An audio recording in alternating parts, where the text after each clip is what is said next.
Guys, ito yung Crocs na unang ginamit ko. Araw-araw kong naglalakad papunta sa trabaho ko. Ngayon, eto na siya. Luma na.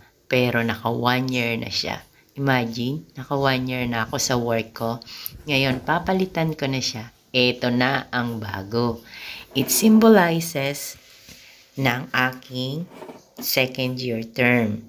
So, araw-araw ko rin siyang kasama sa trabaho ko. Eto nga pala ang aming warehouse. Dito ako nagtatrabaho.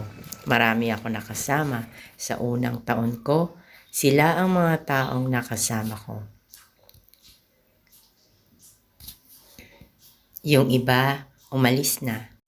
May mga bago ring dumating. Bagong kasama, bagong kaibigan, bagong katrabaho. Always love your job. Yan lang.